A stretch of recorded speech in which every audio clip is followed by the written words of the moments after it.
Let the world hear his word. ஜெபத்தை கேட்கிறவரே, மாம்சமான யாவரும் உம்மிடத்தில் வருவார்கள். சங்கீதம் 65 2வது வசனம். டாக்டர் ஹெலன் ரோசிவியர் என்ற மிஷனரி இப்பொழுது காங்கோ குடியரசு என்று அழைக்கப்படும் ஜயர் என்ற ஆப்பிரிக்க நாட்டில் ஊழியம் செய்தபோது நடந்த ஒரு உண்மை சம்பவம் இது. இவர்களுடைய மிஷனரி தளத்தில் ஒரு இளம் கர்ப்பிணி பெண் பிரசவத்தில் இறந்து போனாள். குழந்தையும் குறை மாதத்தில் பிறந்ததால் அதை இன்குபேட்டரில் வைக்க வேண்டியதிருந்தது. ஆனால் இன்குபேட்டரில் பயன்படுத்தப்படும் வெந்நீர் பாட்டில் அப்போது இல்லாமல் இருந்தது. இருந்த ஒரே ஒரு வெந்நீர் பாட்டிலும் சரி செய்யப்பட முடியாத அளவுக்கு பழுதாய் போனது. எனவே மிஷன் தளத்தில் ஊழியம் செய்தவர்கள் அங்கிருந்த அனாதை இல்ல சிறுவர்களிடம், நமக்கு உடனடியாக ஒரு வெந்நீர் பாட்டில் வேண்டும், அப்பொழுதுதான் இந்த குழந்தையை நாம் காப்பாற்ற முடியும், அதற்காக நீங்கள் எல்லாரும் ஜெபம் செய்யுங்கள் என்று கூறினார்கள். அப்போது அங்கிருந்த ஒரு சிறுமி மிகவும் பாரத்தோடு ஜெபித்தாள். ஏசப்பா, இப்போதே எங்களுக்கு இன்குபேட்டரில் பயன்படுத்தப்படும் ஹாட் வாட்டர் பாட்டிலை தாருங்கள். நீங்கள் நாளை தந்தால் அதற்குள்ளாக இந்த குழந்தை மரித்து போய்விடும். எனவே இன்றே தாருங்கள்.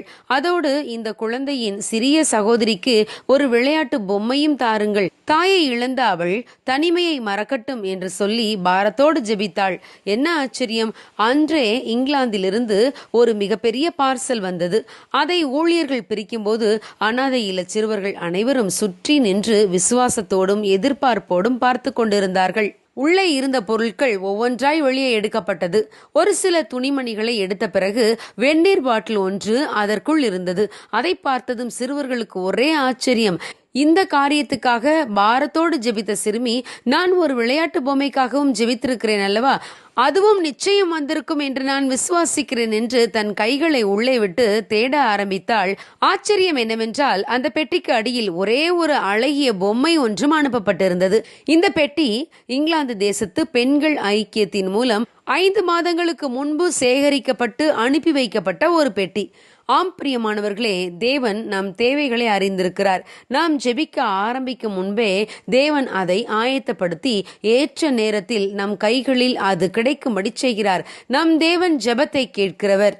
ஆபிரகாமும் ஈசாக்கும் தேவனுக்கு பலியிட மோரியா மலைக்கு ஏறி சென்றனர். ஆபிரகாமுக்கு தெரியும் பலி பொருள் எது என்று. ஆனால் தான் பலிப்பொருள் என்று அறியாத ஈசாக்கு தன் தகப்பனிடம், அப்பா, பலிக்கு நெருப்பு இருக்கிறது, விறகு இருக்கிறது, ஆட்டுக்குட்டி எங்கே என்று கேட்டான். அப்பொழுது ஆபிரகாம், தேவன் அதை பார்த்து கொள்வார் என்று பதில் சொன்னார்.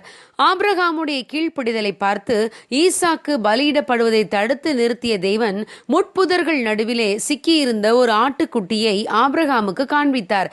அந்த ஆட்டை தேவன் ஏற்கனவே ஆயத்தப்படுத்தி வைத்திருந்தார். ஆம் பிரியமானவர்களே, தேவனுக்கு நம் குறைவுகளும் தேவைகளும் நன்கு தெரியும். ஏற்ற நேரத்தில் நம் ஜெபத்தை கேட்டு தேவன் அதை கொடுப்பார். ஆம், நம் வாயில் சொல் பிறவாததற்கு முன்பே நமக்கு இன்னது தேவை என்பதை நம் பரமபிதா அறிந்திருக்கிறார். ஆகவே கவலைப்படாமல் எல்லாவற்றையும் ஸ்தோத்திரத்தோடு கூடிய ஜெபத்தினாலும் வேண்டுதலினாலும் தேவனுக்கு தெரியப்படுத்துவோம். அப்பொழுது தேவன் அதை நமக்கு தருவார். God bless you. Have a blessed week.